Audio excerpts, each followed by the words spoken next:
Imagine you're me, white as can be, and I get sent over to Japan.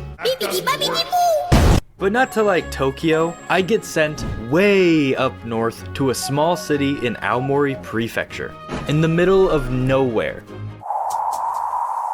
But not only that, I'm there as a teacher at 21 different schools, teaching around 8,500 kids, nearly a third of that city's population. So not only did I get a lot of attention just from being a white guy in rural Japan, but nearly every kid in town knew me on a first name basis, and their parents, and all of the people in town they've ever talked to. So I went from being a normal, flat Stanley looking Joe Schmo to literally being like a famous local celebrity. And it was kind of crazy, to be honest.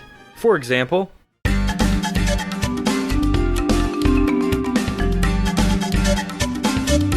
because everybody knew me, I would get recognized at least once a day. Did not matter where. Gas station, grocery store, gym, doctor's office, at the urinal of an izakaya. Dude.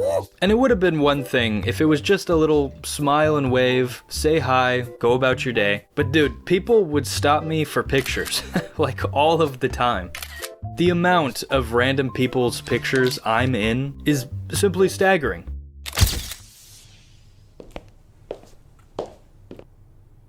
Who the hell is that?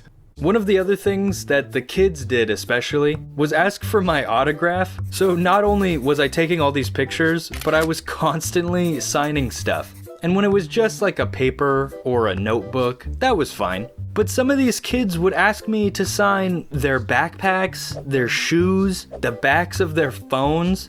And of course I'm like, no, your parents bought you that. They're expensive. Those little backpacks are like $600. So I'm not gonna scribble Sharpie all over it.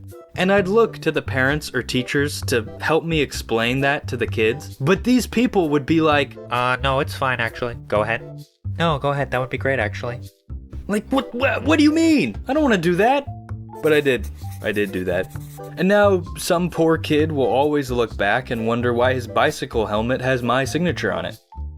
It was a little embarrassing, to be honest. But not as embarrassing as...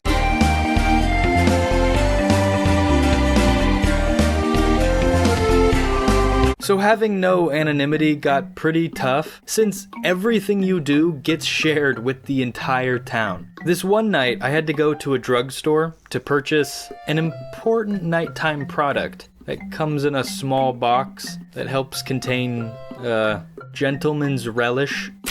Anyway, I get to the register with a box of those and like some energy drinks. Oh, Sean, konbanwa. I look up. It is one of my students' moms ringing me up. We make a little bit of small talk. I'm trying my absolute best not to feel like the most awkward person on earth. Hai, dozo. Domo. Ne, tanoshinde kudasai. Yep. I almost died, right then and there, from the sheer embarrassment I had in that moment. And not just from the awkward encounter, but from the fear that she would tell literally everyone else in town about what I bought, and then the rumors would run wild. But luckily for me, it seemed like she didn't tell anybody else, or at least I never heard about it. The same can't be said for other times, though.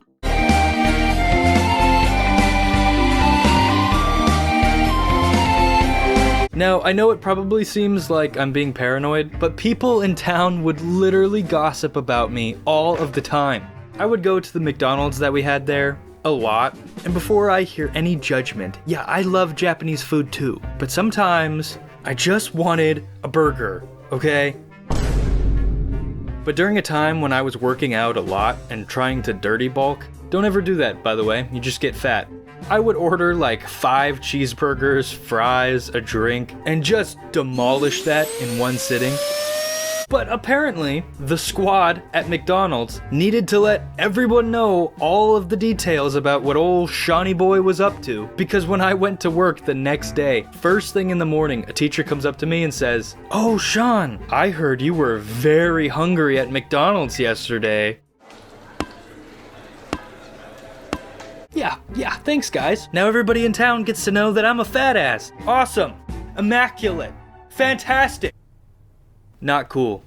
But it at least was a good reminder that I had to always be on my best behavior, because everything I said or did would get around. Now, I know I've made it sound like having this kind of fame was terrible, but I have to admit something to you. I actually loved it. It was awesome, dude. Are you kidding? It was probably the only time in my life I'll ever get to play celebrity. Everyone was so nice to me. I would get invited everywhere. It was nice to feel interesting and wanted. The moral of the story, however, is to not let it all go to your head. I met some people there in similar situations who let that experience stroke their ego a little too hard. Don't be like that. Always be humble and always be kind. Anyway, that's it. Bye.